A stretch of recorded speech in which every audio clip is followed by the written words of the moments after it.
పోరాటంలో పాల్గొన్న వాళ్ళు సామాజికమని పేరు పెట్టలేదు. ఎర్ర జెండా ఎత్తింది మాదిగ మైసయ్య కొత్తగూడెంలో. తాటి చెట్టు మీద తాటి గీత గీస్తున్నటువంటి గౌళ్ళైన మోకు మెడకేసుకొని ఎర్ర జెండా ఎంబడి జెండా పట్టుకొని ఎర్ర జెండాకి ఎక్కడ ప్రమాదం వచ్చిందంటే అక్కడికి జెండా కదిలిండు. అలాంటే కాదు, గొర్రెల కాస్తున్న గొల్లాయన. ఆ గొల్లాయన ఎవరు? కడివెండి కొమరయ్య. కడివెండి కొమరయ్య భూమి కోసం ఇంటింటికి సంకన బుట్ట పెట్టుకొని ఇంటింటికి మైల బట్టలు ఉతికి బిడ్డలకు కూడు దారక సూర్యాపేటకు వచ్చి కొంగున పావుల చిట్టి, సంఘం చిట్టి, ఆంధ్ర మహాసభ చిట్టి కొంగున కట్టుకొని వచ్చి సాకలైనమ్మ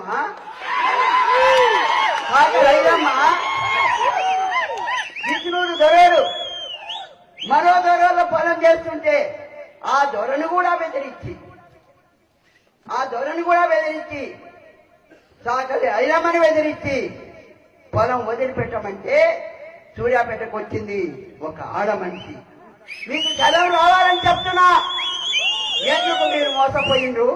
నేను అడుగుతా, ఎందుకు మోసపోయిండ్రు? వీర తెలంగాణ పోరాటం చేసి మీ తాతలు, మీ తండ్రులు ఈ నేల మీద రక్తం దారపోస్తే 4,000 మంది చనిపోయిండ్రు.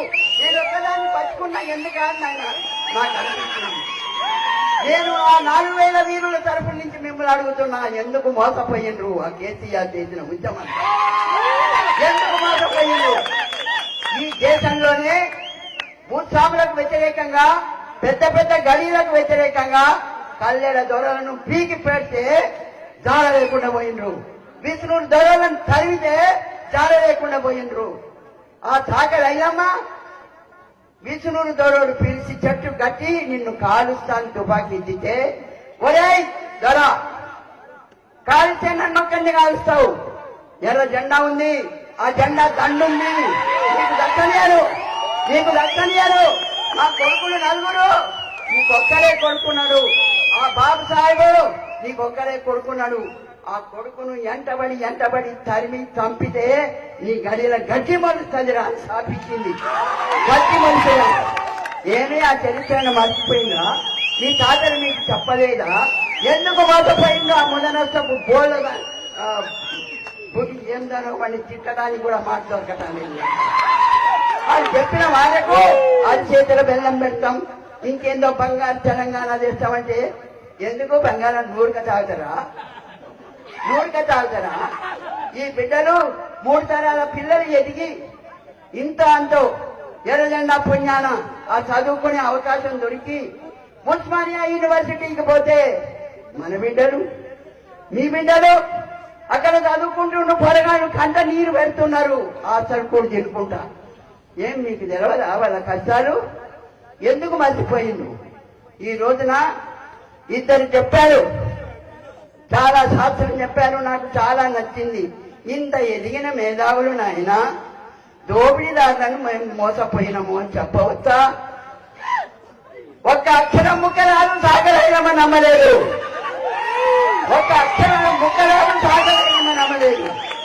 ఎందుకు చచ్చిపోయిండు? జోడి కాదరయ్యా. చెరువుల తుమ్మలు, సర్కారు భూమిల తుమ్మలు గొర్రెల దోడుకొని పోతే వాడు తుమ్మకాయ కొట్టుకొనియలేదు. చెరువు ఎండిపోయినాక తుమ్మకాయ కొట్టుకొనియలేదు, కొమ్మ కొట్టనియలేదు. కొట్టకపోతే ఎవడి దొర ఏం సంగతి అని చెప్పారు. అంతేకాదు ఆ విష్ణుడు దొరైన పచ్చి బాలంతలను తీసుకుపోయి నాగాల మీద పొలంలో పెట్టి చేయిస్తా ఉంటే నాగాళ్ల మీద 50 నాగాళ్ల మీద మొగోళ్ళు జీతాలతో అన్ని కులాలు ఉన్నారల్లా. మాదిగా ఆయన ఉన్నాడు, మంగళ ఆయన ఉన్నాడు, సాగల ఆయన ఉన్నాడు, అన్ని కులాలు చూస్తూనే ఉన్నాడు.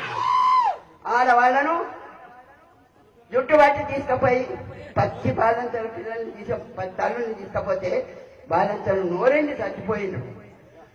చచ్చిపోతే పాలు దూరా నీ కాలు మొక్కుతానంటే రొమ్ముల చెయ్యేసి పాలు పిండిండు. అప్పుడు పాడిన నేను దొరబిడనే ఆ దుర్మార్గాన్ని సహించలేక పత్తిబాలంతలను ఉయ్యాలో ఆ పాలివ్వలోలమని ఉయ్యాలో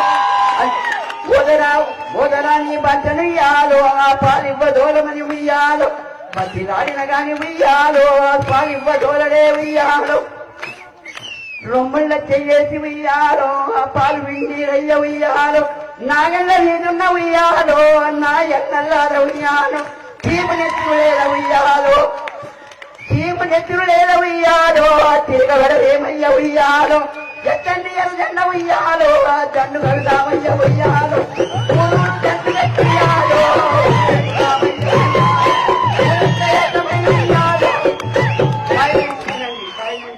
మన సోమన్న పాడుతుంటే పాపం మీరు వినకపోతే ఆయన బాధపడు. మీరు వినాలి, మీకు సెలవు కావాలి, మీకు సెలవు కావాలి, మీకు సెలవు వచ్చి తిరగబడాలి. నేను చెప్తున్నది అందుకు, నేను వచ్చింది ఎందుకు. నేను ఇంకా 10 ఏళ్ళు బతకలేను, 5 ఏళ్ళు బతుకుతా. నేను మీ తిరుగుబాటు చూసుకోవాలి. నా బిడ్డలు